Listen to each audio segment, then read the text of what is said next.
दोस्तों, भारत के दशकों पुराने इतिहास में आज एक वह पन्ना जुड़ चुका है जिसका इंतजार भारत कई सालों से कर रहा है। भारत ने आज वह इतिहास रच दिया है जिसको लेकर के पूरी दुनिया आश्चर्यचकित हो चुकी है। भारत एक बार फिर से पूरी दुनिया को कंट्रोल करने वाली महाशक्ति के रूप में सामने आ चुका है। भारत ने वह समर्थन हासिल कर लिया है जिसका इंतजार भारत कई दशकों से कर रहा था, और भारत ने एक बार फिर से अमेरिका की धरती पर पहुंचने के बाद अपनी विश्वगुरु की पदवी और कुर्सी दोनों आज दोबारा हासिल कर ली है। और इस अहम मौके पर भारत के पीएम नरेंद्र मोदी ने विश्वगुरु के तौर पर यूनाइटेड नेशन जनरल असेंबली में अपनी दहाड़ लगाते हुए दुनिया के कई देशों को संबोधित किया, जिसके बाद यूनाइटेड नेशन का जय जयकार, भारत के जय जयकार नारों से, मोदी मोदी के नारों से यूनाइटेड नेशन गूंज उठा है। और इस वक्त भारत ने दुनिया के कई देशों को कुछ ही सेकंड के अंदर कड़ी चेतावनी दे डाली है। इसमें कुल मिलाकर के 32 देश हैं जिन्हें भारत ने हाथों हाथ लिया है यूनाइटेड नेशन में स्थायी सदस्यता मिलने के साथ ही।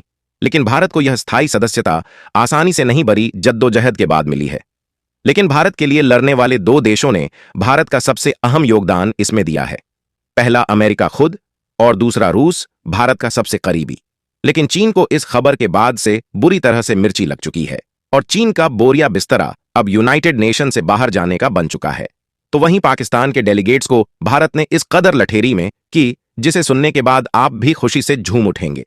साथ ही साथ भारत की ताकत का अंदाजा अब आपको इस वीडियो को जानने के बाद, इस वीडियो को देखने के बाद होने वाला है कि भारत ने यूनाइटेड नेशन में किस तरह से स्थायी सदस्यता पाने के साथ ही दुनिया भर में वह परचम लहरा दिया है जिसका इंतजार भारत कई दशकों से कर रहा था। और अब पीएम मोदी के अमेरिका की धरती सरजमी पर कदम रखने के साथ ही वह एक बार फिर से कर दिखाए हैं जिसका इंतजार पूरा का पूरा देश कर रहा था। इतना ही नहीं, यूनाइटेड नेशन में जाने से पहले पीएम नरेंद्र मोदी ने यूनाइटेड नेशन में अपने सबसे करीबी सहयोगी रूस के साथ मुलाकात की।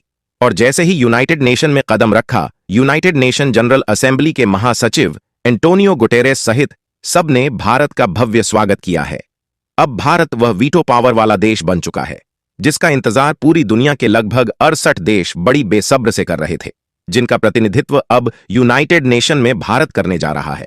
दोस्तों, इस वक्त चीन को लेकर के जो खबर सामने आई है उसे सुनने के बाद आपको भी अपनी कानों पर यकीन नहीं होगा कि चीन किस कदर से भारत के लिए हार देखने के बैठा था।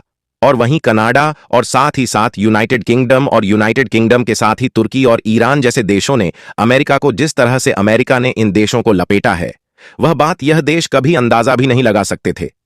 अमेरिका ने एक बार फिर से भारत के साथ अपनी दोस्ती की वह मिसाल पेश कर दी है जिसको लेकर के पूरी दुनिया को अब तक इंतजार था।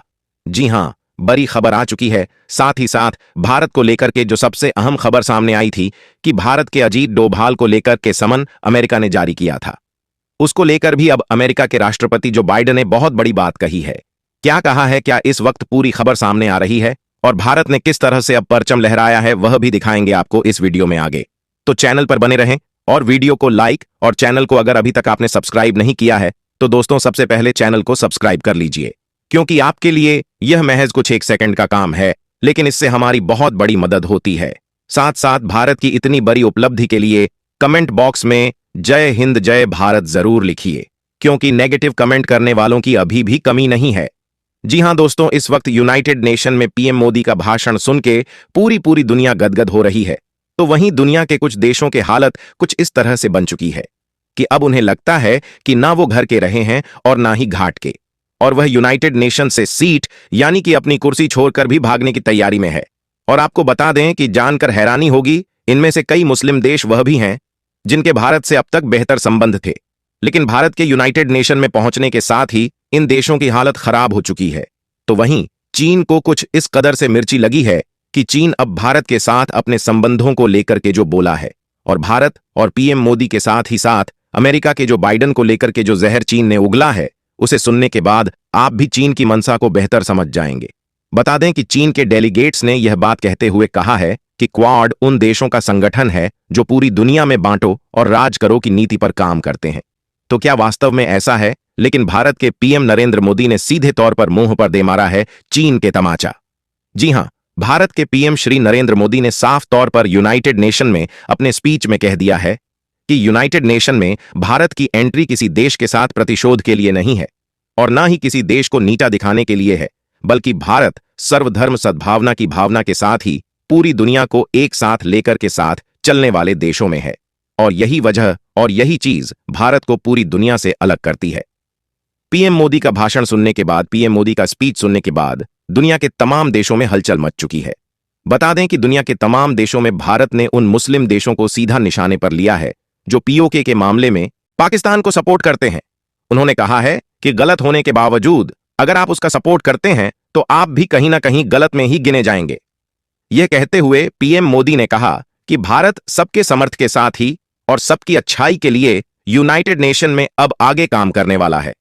वहीं इस खबर के आने के साथ ही और इस बीच यूनाइटेड नेशन के महासचिव एंटोनियो गुटेरेस ने भारत का स्वागत करते हुए कहा कि एक सबसे बड़ी दुनिया की डेमोक्रेटिक कंट्री को जगह देने के लिए धन्यवाद। हमारे सभी मेंबर्स का स्वागत है और साथ साथ हमारे नए मेंबर्स के लिए एक नई कुर्सी मुबारक हो। यानी कि भारत के लिए वह छठी कुर्सी की व्यवस्था अब यूनाइटेड नेशन में हो चुकी है, जिसका इंतजार खुद भारत लंबे अरसे से कर रहा है और जिस पर हमेशा चीन के वीटो की वजह से रुक जाता था। लेकिन इस बार भारत को एंट्री दिलाने के लिए चीन के नियमों को पूरी तरह से उल्लंघन हुआ और साथ साथ वेटो के नियमों को ताक पर रखते हुए भारत की एंट्री सुनिश्चित हो चुकी है। दोस्तों, यह खबर सुनने के साथ ही इजराइल और फिलिस्तीन के बीच चल रहे विवाद पे भारत ने शांति समझौता को लेकर भी बहुत अहम बात बोल दी है। बता दें कि फिलिस्तीन भारत के पास यूनाइटेड नेशन में मेंबर मिल बनने के साथ ही भारत के पास आया और उसने भारत से मदद की गुहार लगाई, जिसको लेकर के पीएम मोदी ने एक बार फिर से पूरी दुनिया के सामने अपना बहुत बड़ा दिल दिखाते हुए इस पूरे घटनाक्रम को रोकने की कवायद की। उन्होंने कहा कि अब इजराइल के साथ हम बेहतर संबंध फिलिस्तीन के बनाने की पूरी कोशिश करेंगे, लेकिन फिलिस्तीन को अभी तक जिन बंधकों को बनाकर के रखा गया है उन्हें छोड़ना पड़ेगा और इसके साथ ही दोनों देशों के बीच शांति समझौता जैसी स्थिति हम लाने की अपनी तरफ से पूरी कोशिश करेंगे और उम्मीद है इजराइल इसमें हमारा साथ जरूर देगा। वहीं इस खबर के आने के साथ ही इजराइल ने भारत के इस फैसले को लेकर के अपना सर झुकाते हुए भारत का सजदा किया और कहा कि हां, भारत की बात सराखों पर और हम फलस्तीन के साथ अपने नियमों को और अपनी चीजों को सुधारने के लिए पूरी तरह से तैयार हैं। अगर फिलिस्तीन अपनी चीजों को सुधारने के लिए तैयार है तो दोस्तों, भारत के पीएम नरेंद्र मोदी ने एक ही शब्द में किस तरह से इतनी बड़ी चीज को रोक दिया और किस तरह से भारत के पीएम मोदी ने अब एक बार फिर से विश्वगुरु की पदवी धारण करने के साथ ही वास्तव में उस मायने को पूरी दुनिया को समझाया है जो उस पदवी का, उस कुर्सी का असल में मतलब है। यूनाइटेड नेशन का मतलब यह नहीं कि अगर दो देश लड़ रहे हैं तो उन्हें और लड़ाया जाए, बल्कि यूनाइटेड नेशन का मतलब है कि अगर दो देश लड़ रहे हैं तो उनके बीच जल्द से जल्द शांति समझौता स्थापित करें ताकि पूरी दुनिया में एक बार फिर से शांति और समृद्धि कायम हो सके। लेकिन यह बात चीन, ईरान और तुर्की जैसे देशों को नागवार गुजरती है, क्योंकि यह देश कभी नहीं चाहते हैं कि शांति समझौता स्थापित हो, दुनिया में शांति एक बार फिर से पनपे। और इसके साथ ही भारत के पीएम मोदी ने अब एक और बहुत अहम बात कही है।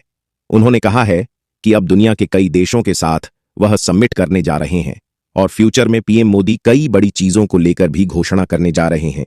अब पूरी दुनिया की नजरें एक बार फिर से भारत के पीएम मोदी के ऊपर टिक चुकी हैं, क्योंकि पीएम मोदी ने अमेरिका की धरती से पहले ही 3 चीजों का नया उद्घाटन कर चुके हैं और उन्होंने अमेरिका में सर्वाइकल कैंसर को लेकर के सबसे अहम बात रखी है। जब जो बाइडेन ने गले लगाते हुए पीएम मोदी को अपना सबसे अजीज कहा, बात समझ सकते हैं कि जो बाइडेन के ऊपर क्या बीत रही है। उनका बेटा खुद सर्वाइकल कैंसर से जूझ रहा है और भारत की तरफ से उठाई गई मुहिम उन्हें कहीं ना कहीं बहुत सहायता देती है और इस वजह से उन्होंने कहा कि भले ही वह भारत के साथ अपने संबंधों को अब तक बेहतर बहुत ना कर पाए हो, लेकिन अमेरिका में राष्ट्रपति पद से हटने के बावजूद वह भारत के यानी कि पीएम मोदी के सबसे अच्छे दोस्त रहेंगे। दोस्तों, आप समझ सकते हैं कि भारत की ख्याति अब कितनी ज्यादा बढ़ रही है, किस तरह से दुनिया के तमाम देश अपनी बातों को भारत के साथ साझा कर रहे हैं। लेकिन दोस्तों, सबसे बड़ी बात यह है कि इस बातों को सुनकर आपको कैसा लग रहा है, एक बार कमेंट्स जरूर कीजिएगा। तो मेरे साथियों, अभी के लिए बस इतना ही। हम फिर मिलते हैं आपसे एक और दिलचस्प जानकारी के साथ। तब तक के लिए जय हिंद, जय भारत, वंदे मातरम।